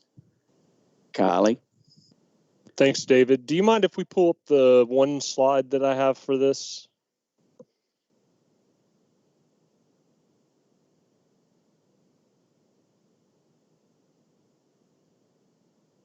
while I'm waiting for that one slide to come up, I just want to give you a really quick synopsis of what we're asking for. We're basically asking that we use prior year data that is final and consistent across the state, as opposed to using current year data to determine funding allocations for our locally operated centers. The main reason we're doing this is because with so many of our labs, we are not sure how many students, due to social distancing, are going to be able to be in a lab at the same time. How many students are actually going to be able to be transported on buses to many of these locally operated centers. Some of these locally operated centers are located within the high school, and they could not have to deal with some of the difficulties and barriers that our centers that are off campus are going to have to deal with transportation. And due to so many uncertainties about the class sizes and everything, we would feel more comfortable using prior year data, and we would feel more comfortable giving the school a better sense of what their budget's going to be for the school year, as opposed to looking at section 5.2 there, making final allocations based on current year, which could have dramatic effects on a current a tentative budget. So just really bluntly, we could have schools that take $150,000 cut or more mid-year from the budget they thought they were going to have due to current year data just being different, and so many uncertainties and so many chances for students to not be able to be in these labs situations. So in essence, that is really what we're asking for here, is to use current year or prior year data that we have faith and confidence in and that's fair, and to go ahead and give schools a final budget now, as opposed to waiting all the way until mid-year to tell them what their final budget's going to be and not knowing what that's going to look like mid-year. And I'm happy to answer questions. I'm absolutely happy to give you a lot more detail, but I like to keep it short and simple unless you have questions for me. Thank you, Kylie. Board members, do you have questions about the locally operated area vocational center waiver request? My only question, this is Holly, is how different was last year's data from the previous year? I mean, how much was last year's, impacted by COVID? So last year's data is not impacted by COVID because it's based on term 1 data, which is the fall, which we did not have the COVID situation in during the fall. Okay, great. Thank you.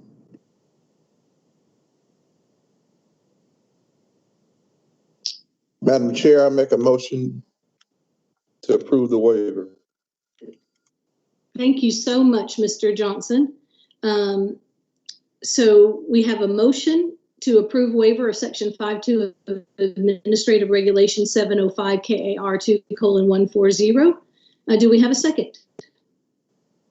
This is Holly Bloodworth. I second. Okay, I have a second from Joanne this time. Thank you very much. Any further discussion? Thank you. Jennifer. Joanne Adams. This is Joanne Adams. My vote is yes. Claire Batt. This is Claire Batt. I vote yes. Holly Bloodworth. This is Holly Bloodworth. I vote yes. Alvis Johnson. This is Elvis Johnson. I vote yes. Patrice McCrary. This is Patrice McCrary, and I vote yes. Cody Johnson. This is Cody Johnson, and I vote yes. Sharon Robinson. This is Sharon Robinson. I vote yes. Lee Todd. This is Lee Todd, and I vote yes. And Lou Young. This is Lou Young, and I vote yes. Thank you, Chair. Thank you so much. And before we wrap up this conversation about the COVID-related waivers, I want to echo Lieutenant Governor Coleman's comment about our sincere thanks to Kevin and all of the associate commissioners and the KDE team members who are with us today for the proactive way you've thought about moving into the fall and with school reopening. And Commissioner Brown did say that he would be happy to answer some questions or to just address the issue of teacher attendance. And we know that this is all unfolding in real time, but several board members, myself included, have been hearing from teachers about what schools and districts can be thinking about to support them this fall. So Kevin, if you would, a brief update before we finish the COVID conversation, please.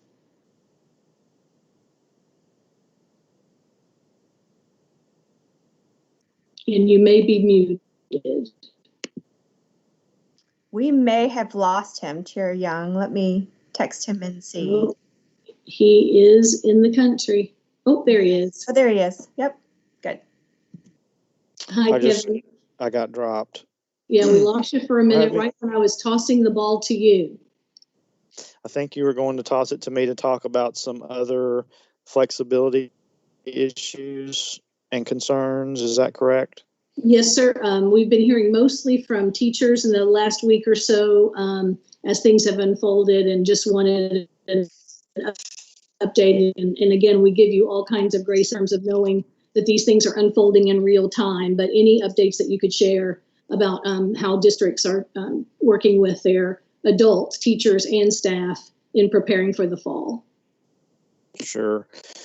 We know there's a lot of anxiety out there, everyone, in communities, in parents, students, but also teachers, and we're seeing a lot on social media, of course, and there's been a lot of national articles. This is a national issue, if not a worldwide issue, concerns about coming back into classrooms and trying to do what's best for students and their learning, also trying to do what's best for everyone's health and achieve that balance.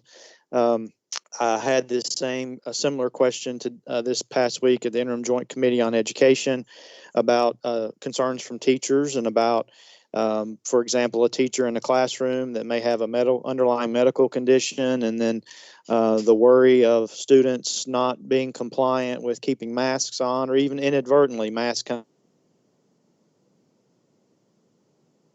or inadvertently, trying to give a teacher a hug or whatever it may be. All of those concerns are valid. Don't have, unfortunately, a lot of answers to some of those concerns, other than we know that we're going to try to do, and with working with public health, they have indicated we've got to make our best effort to try to do follow the guidelines and do what's best in our buildings. And so we're asking districts to first take a look at, and this is in the guidance that was issued 2 weeks ago, the public health guidance issued in conjunction with KDE that we're calling the flagship guidance. That talks about social distancing and the mask wearing and other ways to be healthy at school. We're first asking districts to evaluate your buildings, evaluate your class sizes, look for ways to spread out your students.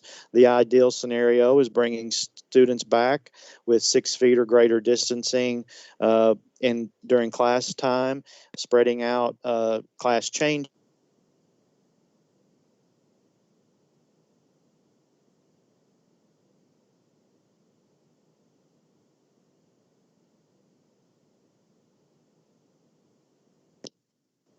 I think we may have lost him. He needs to get on the other leg. You're standing on the wrong leg. Yeah, go to the other leg now. We did lose you for a second there, Kevin. This has been, I've had such great success here at the farm since March, and so I'm not sure what's going on here. I'm saying that what I was saying is we're asking districts to make their best effort to evaluate their buildings. The ideal situation is try to spread students out, achieve that 6 feet distancing. The next best thing and is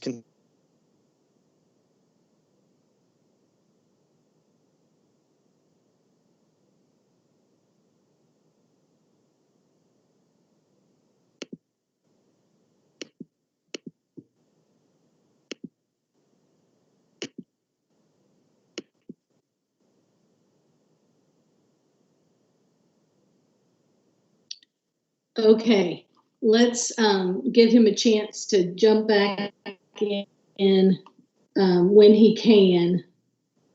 Lou, this is Kelly. I'll give you an update on the guidance documents real quick that kind of ties into this, just to kind of update everyone. To date, we have released 11 guidance documents, and we have and we have 4 additional ones that'll be coming out over the rest of the month. So, as Kevin mentioned, the Healthy at Schools document that we worked with public health on is kind of the flagship, where it gives local districts the guidelines that they'll need to work with their district reopening teams and when determining about students on the bus and class changes and how they need to set up their classrooms and feed their kids. And then the other documents, cross-agency team at KBE has been putting guidance together, a wide range of topics, anything from social emotional learning to teaching and learning, how to evaluate your students when they come back to determine their learning needs, food service, career and tech ed, facilities. So lots of hard work across the agency on producing those guidance documents. And those go out every Monday, and then we share those on the Tuesday superintendent webcast with superintendents. So 11 documents have gone out, and we have several more that will be coming out over the next few weeks. Excellent, thank you. And I know that Kevin will be keeping us updated as much as possible about those things, as well as you, Kelly, as these things do unfold. So thank you, really appreciate it. And board members, you may see a note in the chat from Regina. It seems like there are some overall internet issues for many of us today. So as a reminder, you do have the option of turning off your incoming video, which doesn't mean that your video won't be on, but you won't see the other incoming video, and that is available in your toolbar. I'm going to try that as well. It seems like my audio was a little bit choppy too. Chair Young, this is Patrice McCrary. Could yes. I make a comment right here? Please. We have so much facing us in the Commonwealth as far as starting back up this school year. And of course, we want our children to get back in the classroom for so many different reasons. But at the same time, just as an example, this past week, I have spoken with a mom who has gone through cancer and has an immune compromised child at home who is a teacher. I have visited with a single mother who is the sole responsible person for her children and has got to stay well. At the same time, she's concerned about what if she does get ill and there's no substitute to step in for her. I've also spoken with a teacher who is completing her chemo treatment, who is still working, still trying to be in that classroom. We have got to remember our teachers, our staff, our individuals who are going out, and we've got to keep them safe at the same time. Yes, thank you. Thank you so much, Patrice. And I know that those kind of burdens are heavy on the hearts of all of the leaders who are trying to make these reopening plans. So again, as we keep an eye on what happens over the coming weeks, also encouraging teachers and staff to be working really, really closely and in close contact with their district superintendents and HR folks about those health concerns for this fall. Thank you. Dr. Young, is there any more that we need to be considering? I heard Patrice mention a situation this morning where perhaps the superintendent said, if you don't report, I'm going to fire you. I mean, is there anything additionally that we need to be doing as a board? I mean, that seems like a pretty harsh predicament to be in. I'm health compromised, or I got a kid, and I just don't want to go, and you tell me I'm going to lose my job if I don't show up. Is there something as a board we need to be addressing here? Yes, thank you. Thank you so much, Patrice. And I know that those kind of burdens are heavy on the hearts of all of the leaders who are trying to make these reopening plans. So again, as we keep an eye on what happens over the coming weeks, also encouraging teachers and staff to be working really, really closely and in close contact with their district superintendents and HR folks about those health concerns for this fall. Thank you. Right. That is, of course, harsh. And those are the kinds of things that we want to get more information on when we hear those kinds of reports. Todd, I don't know if you want to add anything here, but one of the things I can do is Kevin and I will talk about how we can keep you updated. And I know that Todd and Kevin are always kind of scanning, just like the waivers that came before us today, Mr. Johnson, about anything that we need to do to support students as they come back this fall and adults as well. If I can, I think I'm back on. I've reset everything and sound great. Turned off incoming video and on one leg here. So we are, and I'm not sure what was covered. I apologize if I repeat it, but we are going to be, and we've been working with the Lieutenant Governor, and we're going to be issuing a memo next week extending the emergency leave provisions that were contemplated by Senate Bill 177. And then I've asked the legal team to work on a memo or a short guidance document that summarizes the other various leave provisions that are afforded to school district employees, not just their normal leave, the emergency leave that will be granted under Senate Bill 177 that will be under the jurisdiction of a local board to grant. But then there's also some emergency FMLA leave provisions that are still on the books from the congressional action when COVID started. And so that applies to school districts in certain circumstances and school employees. And there's still a lot of confusion out there, as there should be, because it's a confusing issue in personnel and employment law anyway, outside of the pandemic, and can get complicated about leave. And so we're going to be providing some guidance to districts, and we've also asked KSBA to continue providing guidance as they traditionally do to local school board council and their members as well. So doesn't answer the questions, but know that we understand this is an issue, and we're going to be trying to provide additional guidance and clarification. And then if we need additional flexibilities, that's always on the table. Excellent. Thank you. And you sounded great. Chair Young, this is Allison. Yes. A lot of people have really been reaching out to me in the last few days. The mindset has kind of taken a change for teachers, as Patrice mentioned, very much concerned about their safety, their family safety, and the children's safety in the last few days.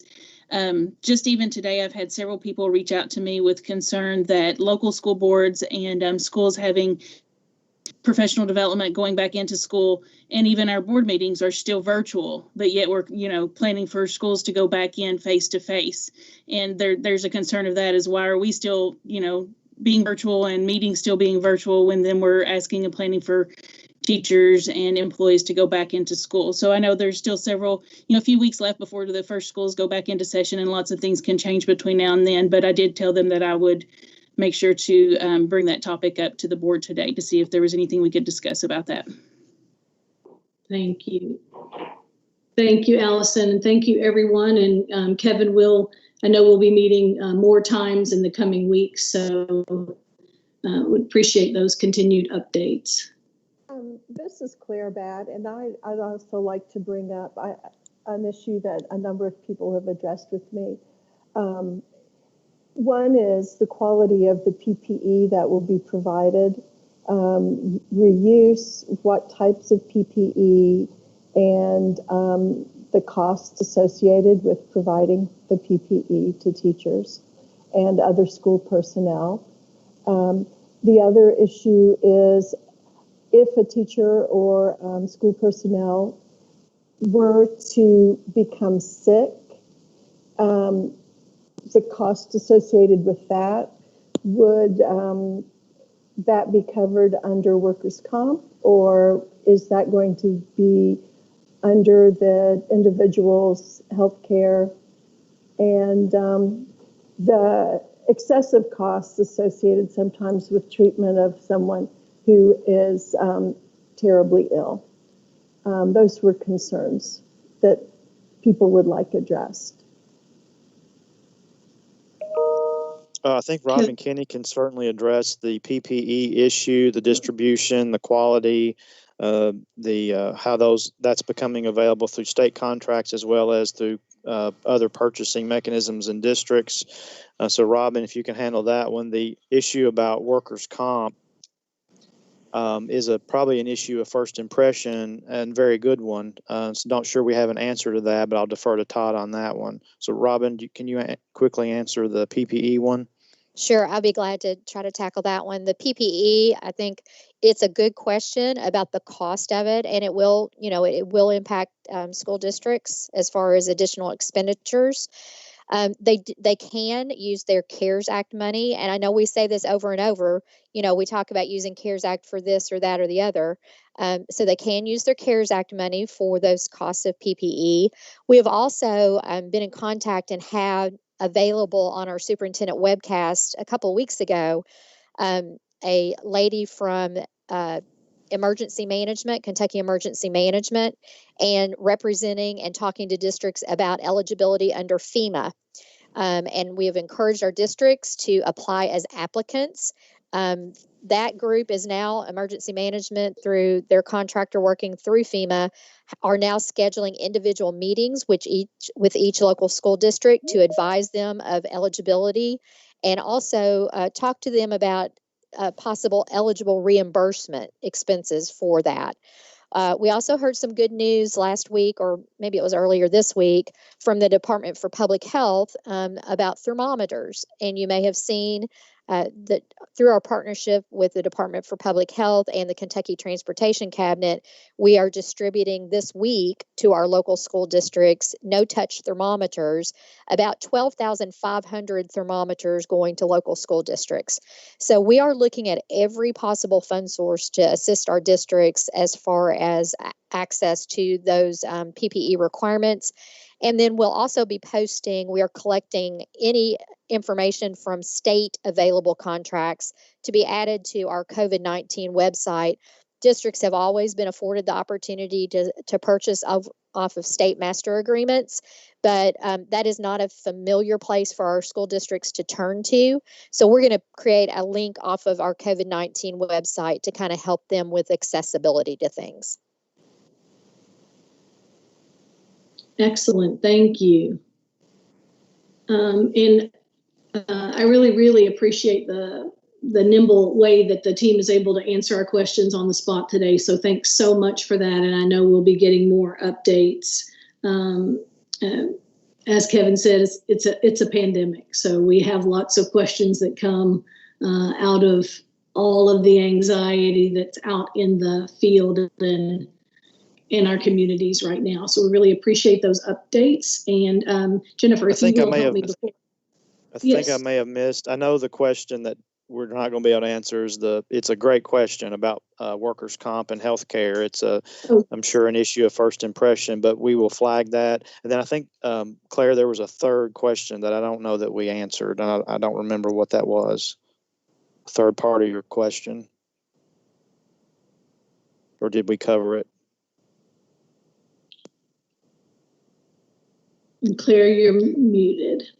I think you covered most of it. I think the quality of PPE and considering that hospitals are still complaining about inaccessibility of adequate PPE supplies is, I know we've sort of gone around the issue, but I think it's of a very heightened concern among many teachers' minds. And so I think that assurance is really going to be critical to people feeling comfortable coming back and being on the front line with kids.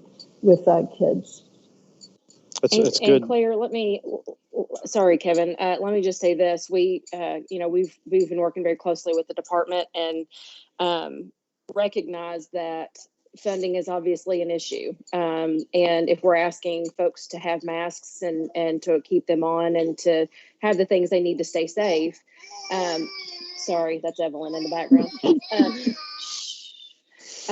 We need to also try to provide every support that we can. And so that's why I've written a letter to every top education official in the other states and asked them to join me in my letter to the Secretary of Education in DC. And I'm also going to send it to the entire Kentucky delegation, talking about the importance of funding for PPE. And my point was, if our teachers have been flexible, if our schedules have been flexible, if our families and our students have been flexible, then our education funding should also be during this time, because we don't know what's coming. And I know that this could go without saying, but I want to make sure I mention it. We, in every conversation we have, yes, we talk about teachers because they're going to be the ones that have the most impact with kids from their communities. But we also need to be very mindful of all of our classified folks who are driving the buses and serving the meals and those types of things that, you know, they need it just as badly. And so I promise, I know Kevin Brown has been working on this tirelessly and continues to talk about it with his team, and they're doing the best they can. So we're going to keep doing the best we can, and we're going to keep trying to provide everything we can to our districts. Excellent. Again, thank you everyone for the discussion and for all the responses you were able to share today. And I'll ask Jennifer to work with me to give you guys a chance to pose questions around COVID-related reopening issues whenever we're having another meeting coming up, so we can get you as many definitive responses to those in advance. I know I had talked to Cody 2 weeks ago about 5-year-olds and masks, and I know that's all evolving as well, but we'll try to keep you as informed, knowing that you're hearing from folks all across your regions as well. So thank you. And as we continue into internal board business and look at the next item on our agenda, that is a discussion and action on a statement by the Kentucky Board of Education on a commitment to educational equity and racial justice in Kentucky public schools. Joette is going to share the resolution on the screen. And before I actually read that aloud to you, I want to thank a friend and colleague from Jefferson County Schools, Principal Rhonda Cosby, who first shared with me a statement from the Virginia State Board of Education and challenged me to think about doing the same for here in Kentucky. And I was really moved by what I read in the Virginia resolution, and also felt that Rhonda's challenge was an important one for us to take up as a team here in Kentucky as well. So many thanks to those who helped draft the resolution that we are going to be considering for approval here today. And a special thanks to our Vice Chair, Dr. Robinson, for her wisdom and her sage advice as we have developed this resolution for our board's consideration.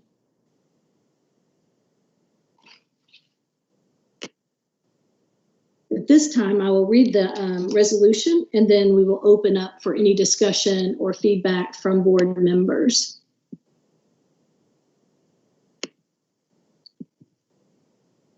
A resolution of the Kentucky Board of Education affirming its commitment to racial equity in Kentucky public schools.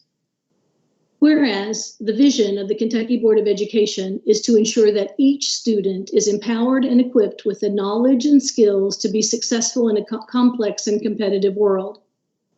Whereas the Kentucky Board of Education resolutely stands against all acts of racism and violence. Whereas this unique and historic moment in our country's evolution presents an opportunity and a challenge for all of us to be part of creating a better educational community for students, and importantly, for African American students and students of color. Whereas our Commonwealth's public schools have a history of racial inequity.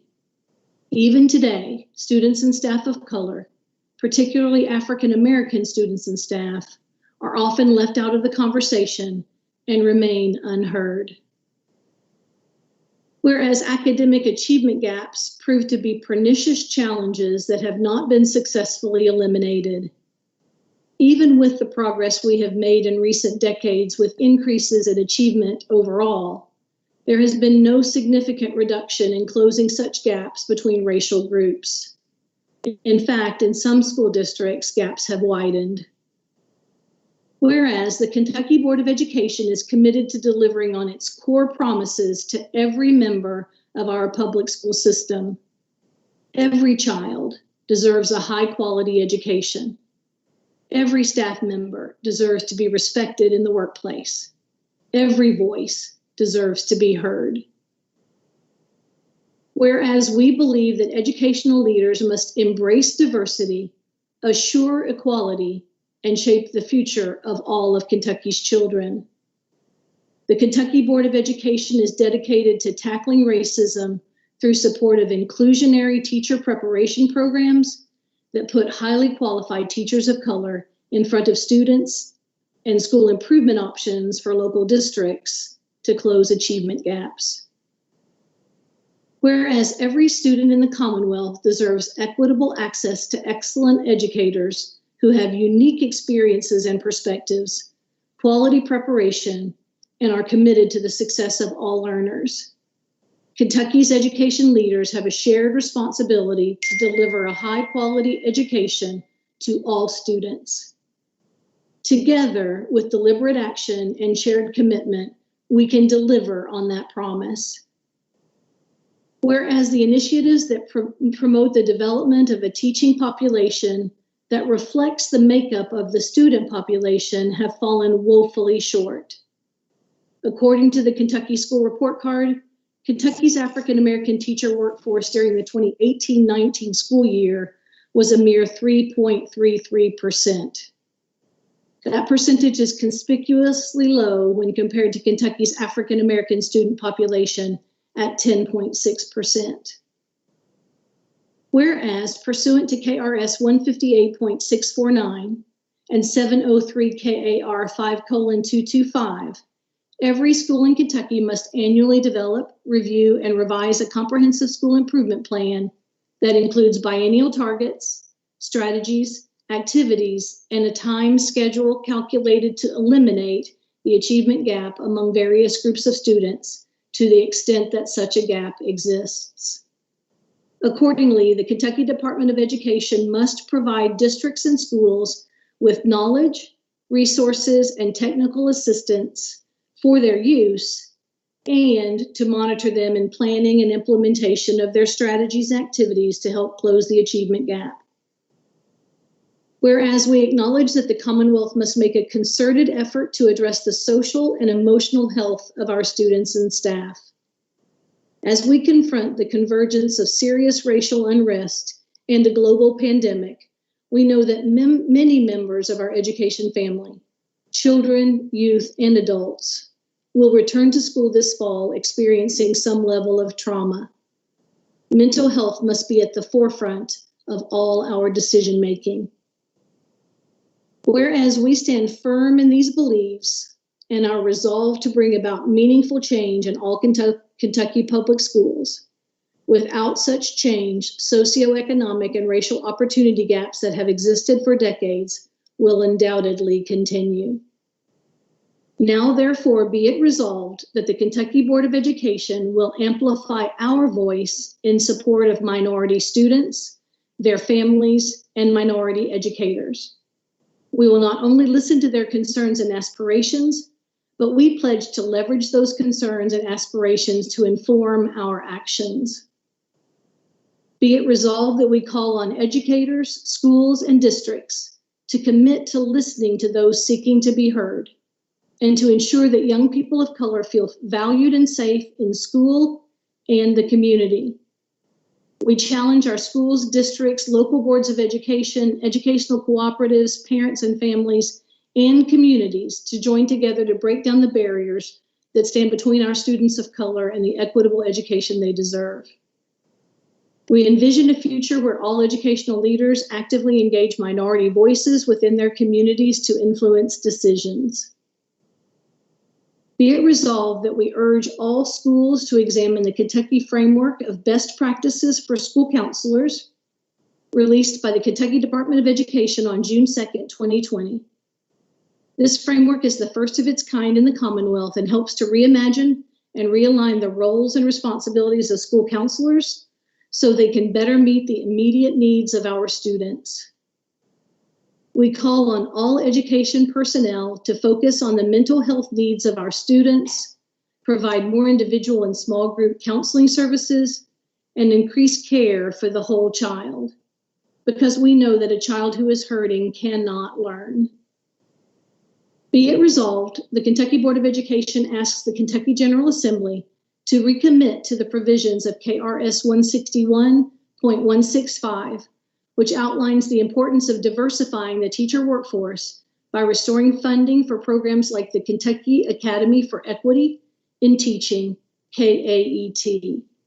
The KAET is dedicated to recruiting and retaining minority teachers. Be it resolved, the Kentucky Board of Education encourages education leaders across the Commonwealth to examine policies, procedures, and funding decisions to ensure children of every race have equal access to educational opportunities. We urge district leaders to think unconventionally and innovatively to serve all students, because conventional methods clearly have not yielded the results we need. To dismantle racism in our schools and to ensure that educational equity becomes reality for every Kentucky learner in every Kentucky classroom. Be it resolved, the Kentucky Board of Education calls on our Commissioner of Education to continue and reinvigorate the work of the Kentucky Department of Education to foster a culture of anti-racism and further racial equality within our public schools.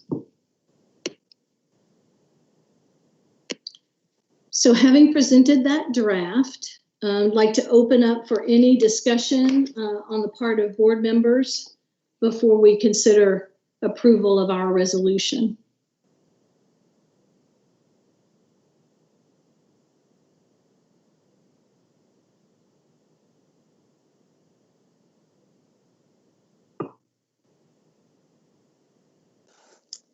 Chair Young?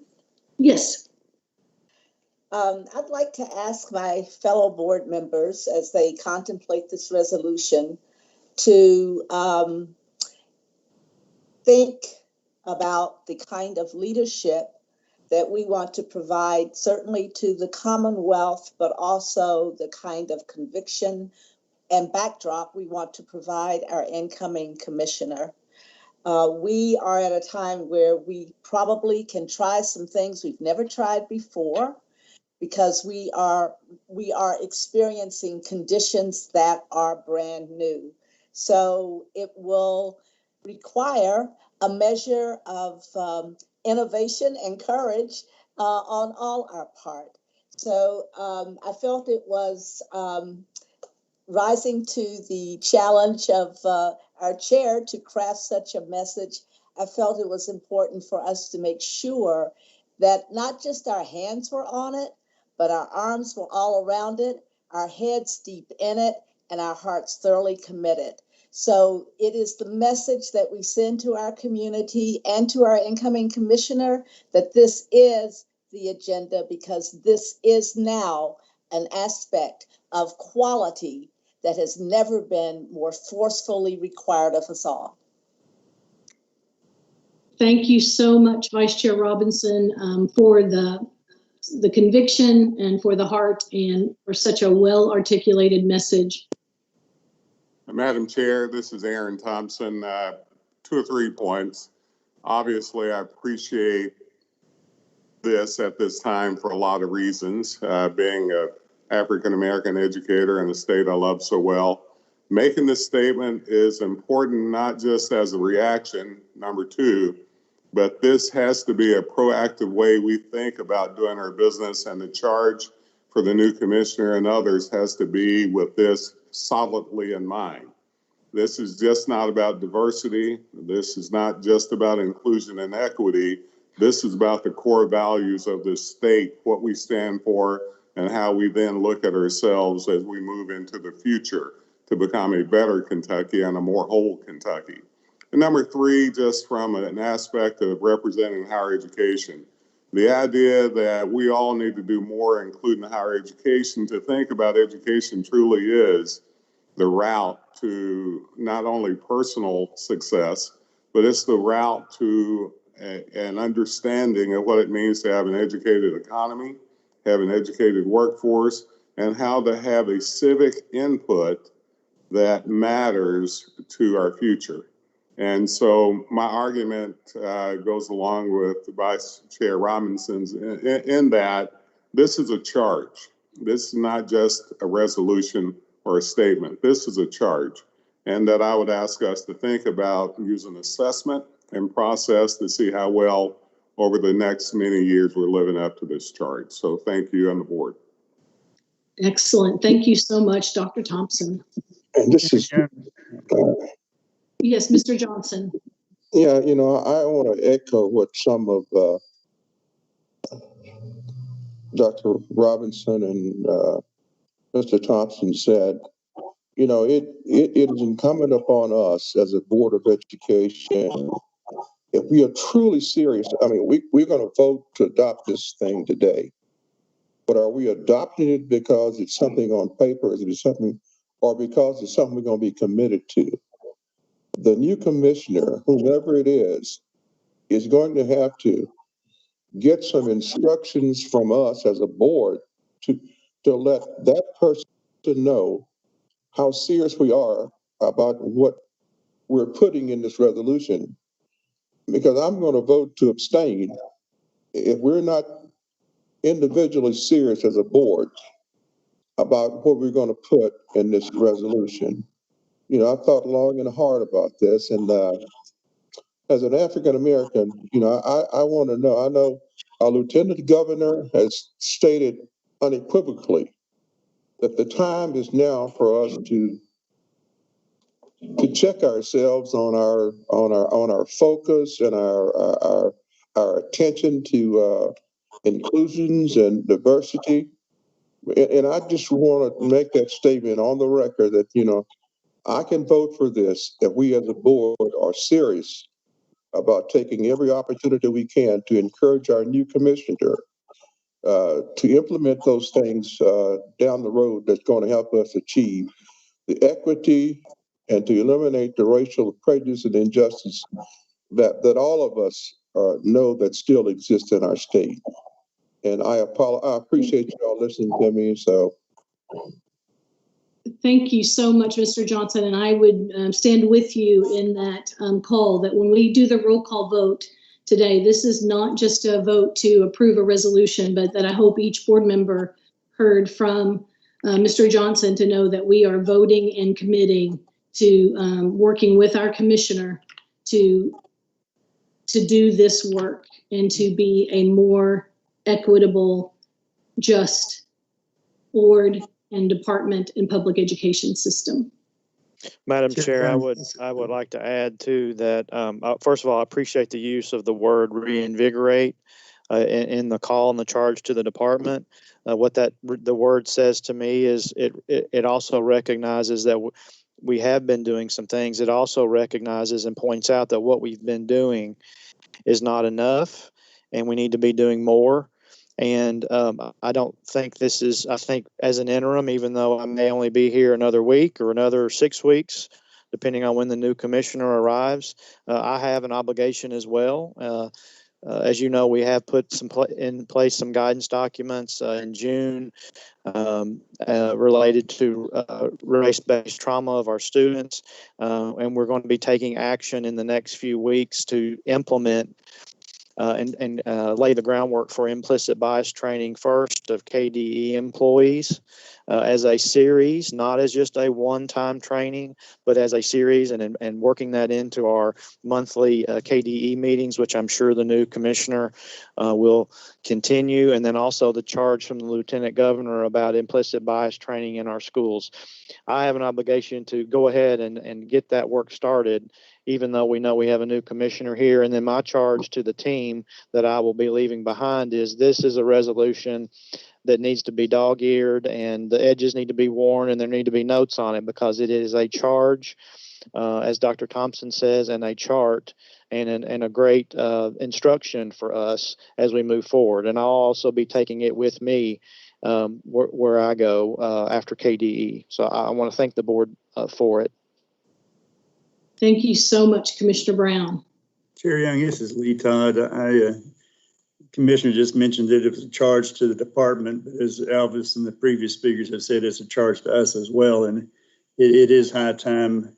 And we talk about having made progress with CARA test score measurements early on, and we're on a plateau now, and we want to lift that up. But we haven't talked about the education gap that has existed for far longer than that, and some of the practices that have been in place for longer than that need as much attention. My question when we get into this is, who's going to wake up in the morning worried about getting this done? If you don't have somebody whose full-time focus is on an issue such as this, it's not going to happen. And it is a charge to the entire department and ourselves, but it's got to be some way. There's a structure that has to do teacher recruiting, has to do gap analysis, has to be out there, like Sharon said, looking for innovative ways that some districts are already possibly using to make some headway. And if somebody's doing something right, let's be very well aware of that. But that's my question, and the new commissioner, I think, would have to talk to us about what structure are you going to put in place in order to have somebody who, when they get up in the morning and go to bed at night, they're still worried about making this resolution real. Excellent. Yes, thank you so much, Dr. Todd, and that will be part of that conversation in charge that I think is becoming really clear. Chair Young, this is Allison. I would just like to say that, going over this resolution and a yay or nay at the end of this, but I want to rest assured to everyone on the board that I am beyond proud to be part of a board and do the work with you and stand beside you. And there are plenty of teachers and school employees that have reached out to me since our first discussion on this that are ready to get on board and do this work. So I think we definitely have the support across the state. But I'm very proud to be part of this and ready to do the hard work to it. Excellent. Thank you so much, Allison, for your commitment. Chair Young, it's Patrice McCrary. First of all, I would like to say the heart and soul that was poured into this is greatly appreciated. So Chair Young, thank you. Vice Chair Robinson, thank you. My heart was tugged throughout the reading of this. My intent is to print this out and put it within my board information and read it not only on a regular basis, but certainly before each meeting that we have to remain focused on the words within it. I hope every individual involved in education reads this and can take it to heart just as strongly. Thank you for the time and effort you two put into this. Thank you, Patrice. Madam Chair, this is Joanne Adams.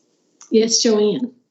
I'd just like to reaffirm my devotion to furthering racial equality in our state. And when we all took our oath as board members, we vowed to work for all the children of this state. And when we see that there are children who are in special need, who are hurting, and who are in trauma now, we need to make sure that those children are a special. Excellent. Thank you so much, Ms. Adams. And I think everyone is rising to Mr. Johnson's challenge to make sure that this is a sincere and genuine commitment on our hearts. Chairman Young, this is Claire Batten, I too would like to thank you for making this a priority for our board. The reason I got into education in the beginning was because of the inequity that I saw in our prison system and the injustice of people who never really had the opportunity and were forced to live a life that did not allow them to become the person that they could be. And I think that as a board member, I am fully committed to ensuring this resolution is upheld. Thank you so much, Ms. Batt.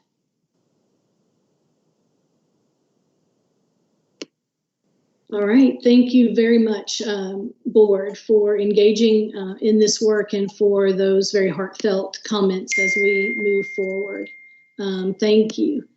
And at this time, with thanks to Dr. Robinson, to Tracy Goff Herman, to Todd Allen, to Jennifer Fraker, to Tony Cons-Tatman, and to Damian Sweeney, and many others at the department for their work on putting this all together, and especially to Commissioner Brown. Do I have a motion to approve the board resolution affirming its commitment to racial equity in Kentucky public schools? This is Holly Bloodworth. I move that we adopt this resolution. And Patrice McCrary, I second that. Thank you. We have a motion from Ms. Bloodworth and a second from Ms. McCrary. Any further discussion?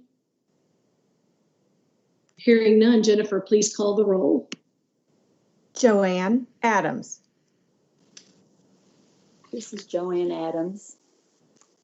My vote is yes. Claire Batt. Claire Batt. I vote yes. Holly Bloodworth. This is Holly Bloodworth. I vote yes. Alvis Johnson. This is Elvis Johnson. I vote yes. Patrice McCrary. This is Patrice McCrary. My vote is yes. Cody Johnson. Cody Johnson. My vote is yes. Sharon Robinson. Sharon Robinson. My vote is yes. Lee Todd. Yeah. This is Lee Todd, and I do vote yes. And Lou Young. And this is Lou Young. I vote yes. Thank you, Chair. Thank you, Jennifer. At this time, we will move to our announcement of the new Commissioner of Education. I am pleased to publicly announce that Dr. Jason Glass has been identified by the KBE as Kentucky's next Commissioner of Education, following a very extensive and productive national search. Throughout this process, I have been overwhelmed by the integrity of the process and the quality of applicants for the position of Commissioner. I'd like to take a moment to publicly thank Betty Asher and her team from Greenwood Asher, who are on this call, for their services and support through this search. Despite the extremely impressive qualifications and sincere dedication to public education we saw in so many outstanding candidates for the position, Dr. Glass's extensive experience, including having served as Chief State School Officer in Iowa and as a school superintendent with urban, suburban, and rural school communities, along with a strategic vision and a track record for moving a school transformation agenda at the state policy level, combined to make him a great fit for the Commonwealth. Following our meetings on Monday and Tuesday, I've been in touch with Dr. Glass. We have had an opportunity to discuss the salary and benefits he would receive while serving as commissioner, as well as what the KBE can offer commensurate with Dr. Glass's experience and credentials, while remaining good stewards of the Commonwealth's limited public education funds. Dr. Glass is excited about the opportunity to serve as commissioner and partner to the KBE as we work to advance public education for all students in the Commonwealth. And I am certainly excited to welcome this native Kentuckian home to begin the tough but rewarding work we have ahead. I'm pleased to announce that Dr. Glass and I have worked together and developed an employment contract that I believe will be acceptable to the full board. I'm circulating the contract I propose for adoption by the board and will ask Jennifer to schedule a special call meeting for the purpose of adopting this contract. Board members, Jennifer will be in touch with you in the coming days to schedule a meeting. At this time, Dr. Glass has joined us virtually And I'm excited to welcome Jason to our team and to give you the opportunity to make a few remarks.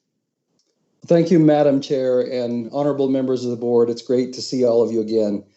First and foremost, I'd just like to commend the Board of Education for the resolution that you just passed that affirms the board's commitment to racial equity in Kentucky's public schools. If we're to live up to our ideals, then racism has no place in our great state or nation. As educators, we're professionally committed to breaking down barriers and to creating opportunities for our students. And as leaders, we're in a unique position to enact powerful change because our decisions have a direct impact on the future. We have a moral obligation to expand the opportunities for every child. Members of the board, I want you to hear that as your commissioner, and I want you to hear this clearly, that I'm committed to taking on this important work of anti-racism and equity within all of Kentucky's public schools. Together, we will stand in solidarity against any and all acts of racism, disrespect, and inequitable treatment based on race. And our best evidence that we truly mean what we say on this matter will be taking action. Members of the board, I'm so incredibly grateful for this opportunity to serve the Commonwealth, and I'm excited to embark on this effort to improve the future for all of Kentucky's children. Our world has become faster, more globally interconnected, more competitive, and these things are not slowing down, they are accelerating. And we have to adapt our education system so that we prepare our students to meet those challenges. In spite of all of our present struggles, and I heard you talk about several of them today, we have a lot of present struggles. In spite of that, I believe in Kentucky, and I believe in this country. I believe that public education is one of the greatest success stories in American history. Our public school graduates are some of the nation's best doctors, first responders, elected officials, entrepreneurs, educators, and hard workers in service and manufacturing industries. I also believe that we will rise to meet the challenges before us and create an education system the Commonwealth's children deserve. And I know that our best days are still before us. Members of the board, Kentucky has given so much to me: a quality public education, an opportunity for a world-class university experience, and a start to my professional career. And it showed me firsthand the inseparable connection between our schools and our community. My wife, Sarah, and I can't wait to relocate to the Bluegrass State and for our children to grow up there and go to public school in Kentucky. Thank you, thank you, thank you for giving me this opportunity to come home. I look forward to getting to work. Thanks again, Madam Chair and members of the board. I can't wait to get started. Thank you, Jason, and congratulations. And we look forward to working with you very soon. All right, board, at this time, I am open to a motion to adjourn the meeting.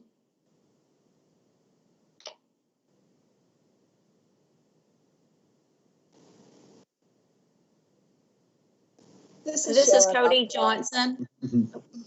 Thank you, Cody, for the motion. I was really wondering what we were going to do. And a second? This is Claire Batt. I'll second. Thank you. We have a motion from Ms. Johnson and a second from Ms. Batt. Joanne, please, Jennifer, please call the roll. Joanne Adams. This is Joanne Adams. I vote yes. Claire Batt. This is Claire Batt. I vote yes. Holly Bloodworth. This is Holly Bloodworth. I vote yes. Alvis Johnson.